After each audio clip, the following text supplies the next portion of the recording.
Let's write our code for the output item stack payload. Hello everyone, this is Ali Reza. Welcome to the Mentor Code Lab. Before I start coding, I should mention that the whole class was developed by Turtiworti, and I will keep the link to his repository. And from now on, some of the classes are completely copy of his code, and some of them are not the complete job. Sometimes Turtiworti has done something and I add my own code on top of it or tweak stuff here and there. When you make something, when you have a recipe and you are crafting something, or you have a machine that is crafting something, you will have an output result. This class is responsible of carrying the data of that crafting result. And what Turtiworti had done is adding a nice thing as a chance as a float provider. Any output will carry a chance of being crafted. It's not a 100% chance if you so want to. This can be used when you are crafting something and you want to have an extra result based on a chance. And again,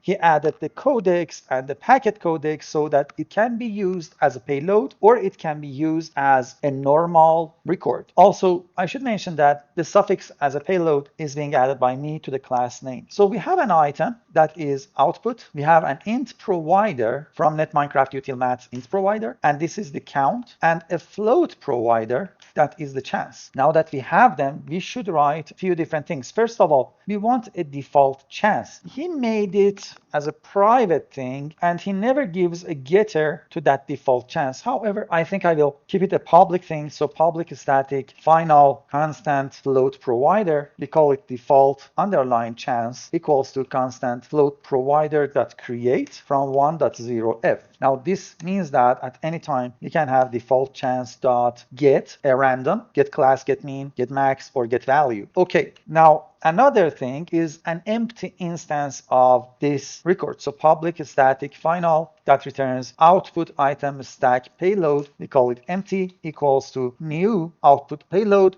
We will add item stack dot empty. We are not providing any chance or any count, so we need to put the constructors, and we will add the constructors a few minutes later. But before that, I want to handle the codecs. So public static final, a map codec. Actually, you know what? I have the plugin. So instead of copying everything from Turtiworti, let's do the codec this way. Let's paste it and let's check it's a codec now. It should be a map codec of this. We call it codec, and this is the map codec here. So map codec instance goes into the instance group. Now, here is the thing. We don't know how to convert an item to something. However, we have registries dot item dot get codec, and instead of this unknown codec, we have the codec, then field of output for getter output. The second one is an int provider, of course, for the count, and the third one is a float provider for the chance. And finally, we apply the codec. The next one is public static final packet codec of registry byte buff with the output item stack payload. And we call it packet codec equals to. Now, instead of tuples, as we always used, we say packet codec dot of static. This time we are adding an encoder and a decoder, and we have to provide the encoder ourselves. We have to provide the decoder ourselves, and right now we don't have any of them, so we have to write few methods for them. We can say the payload colon encode, we don't have it yet, and the payload colon decode, and of course we don't have it yet. So keep in mind the of static means that we will provide the encoder and decoder, and that's it. Now this block is not a constructor. This is a code that will be compiled each time we call the record. So we say if the item, or here we call it output, equals to null, then we want to throw a new illegal argument exception, and we say item can't be null. We will copy this, we will paste it 2 more times. So if count equals null, we will say the count can be null, and finally the chance. Remember, these are not integers or floats. These are n-boxed values that are objects now. Okay, after this check, we can go with the constructors. Public output item stack, we will accept an item, we call it output. We ask for an int, we call it count. We ask for a float, we call it chance. This is a constructor, so we will call this with the item or with the output. Then we want a constant int provider dot create using count, and finally a constant float provider dot create using the chance. So we are making an overload that gives ourselves an easier time using the integers and floats instead of using that constant int provider dot create all the time. We have another constructor that now uses item stack, and we call it the stack. And by adding this constructor, we got rid of this error on top. Now we call this using a stack dot get item. Then we say constant int provider dot create using the stack dot get count. So that's the count. But for the chance, we use that default chance that we added on top. Now I will add two more, and I will copy this guy. One, instead of the int, I will use int provider. And here we just send in the count. And finally, I will add one that Turtiworthy did not add it. And I'm not sure why, but this is the float provider. So instead of using the chance as a constant float provider, we directly send in the chance. Our constructors are done. Now we want to have few methods related to a record. For example, we say public that returns an item stack, and we call it create stack with a random from Java util, and we call it random. The random, I did say that it's Java util random. I don't want Java util random. I want something else. And let's see. I want net Minecraft util math random. That's what I want. Okay.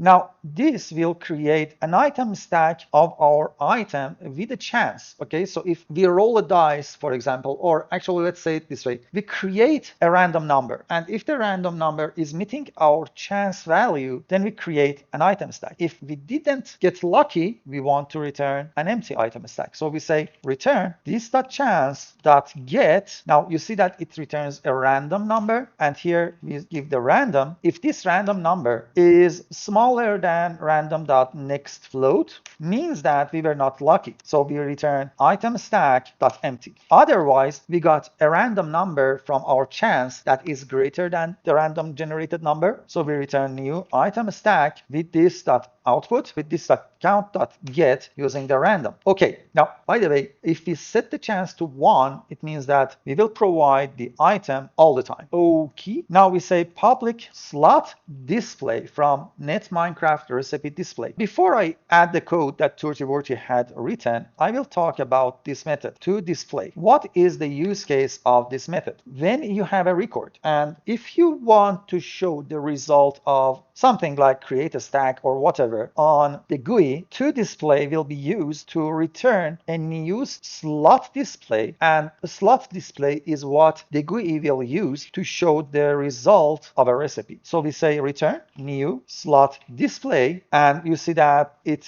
tried to create a class for me. That's not what I want. Dot composite slot display. Now here we will say int stream. We make an integer stream of a range. The minimum is this dot count dot get min. The maximum is this dot count dot get max, but we add 1 to it. After making the stream, we go with dot map to object. We use the count as a lambda here, and we say new item stack with this dot output, and the count here, the count is the lambda, so I can use the C instead of that and use the C to make things more clear. After that, we say dot map slot display dot stack slot display colon new dot map slot display dot class colon cast, finally dot to list, and we return that. What we did here is that we create item stacks with our counts from the minimum to the maximum plus 1, and we create a stack slot display for them, and we cast the result to be the slot display, and we finally put them inside a list and return it, because the result of this section is what composite slot display needs. If you look, it's a list of slot displays, and the whole thing will return a list of slot displays to the composite slot display, and composite slot display actually is a slot display itself. It's a little bit complex, but keep in mind that it will work. Now, remember, we had two methods that we need to write, encode and decode. So we say private static void encode. Now, encode and decode doesn't need to be public because we are just internally calling them. Here we ask for a registry byte buff. We call it buff. and output item stack payload, we call it stack payload. And this should solve one of the errors for the encode. Let's add the skeleton for the other one, private static void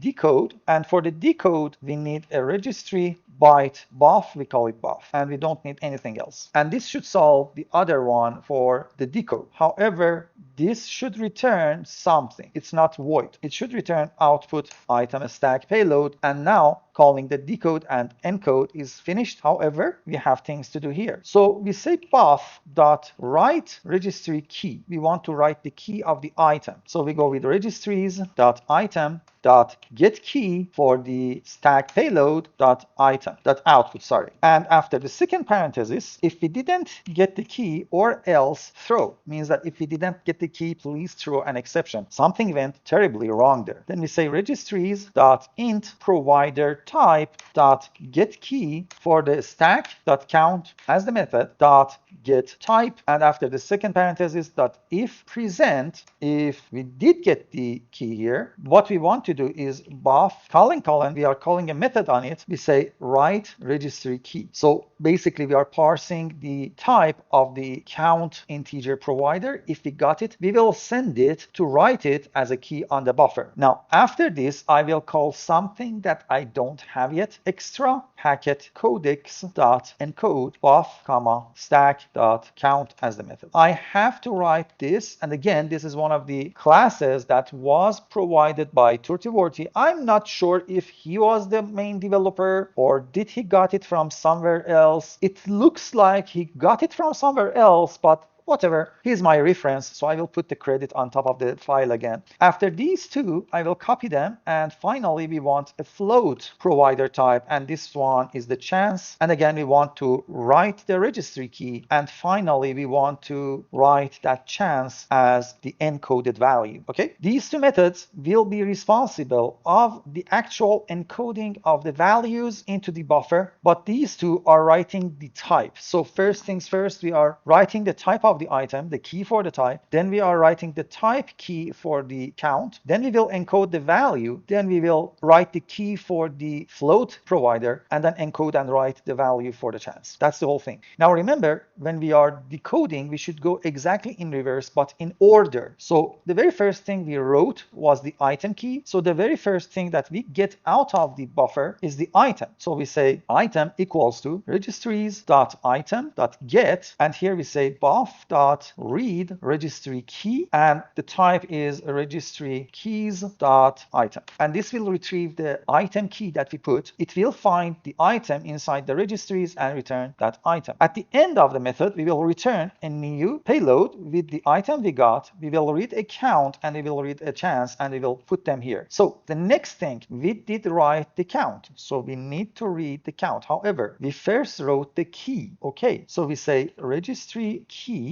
of type int provider type. The type is unknown to us, and we call it count type equals to buffer dot read registry key of the registry keys dot int provider type. Now that we got the type, we say int provider type of unknown, and we call it count type instance equals to the registries dot int provider type dot get the count type. So we get the type from our registries now. After that, at the end we say int provider, and we call it count equals to the extra packet codex dot decode from the buffer with the count type instance that we got. Again, we are using the same utility. We did use it to encode, we will use it to decode, and we will return the count, and we will keep it. I will copy this whole thing, paste it down, because now it's only changing these. It's a float provider, and this is chance type, and this is the float provider. Then we have a type instance that is chance type instance, and this is the float from the chance type.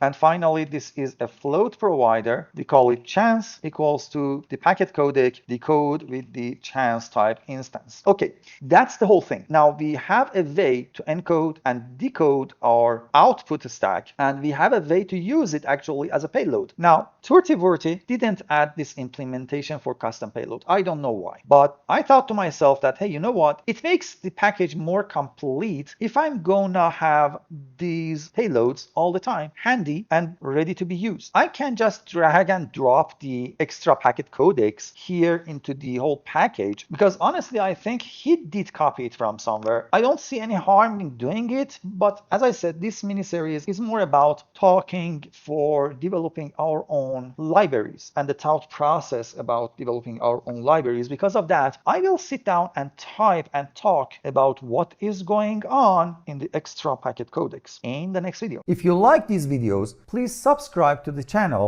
hit the like button, and turn on that bell so that when I publish a new video, you will get informed. Have fun, everyone. Bye.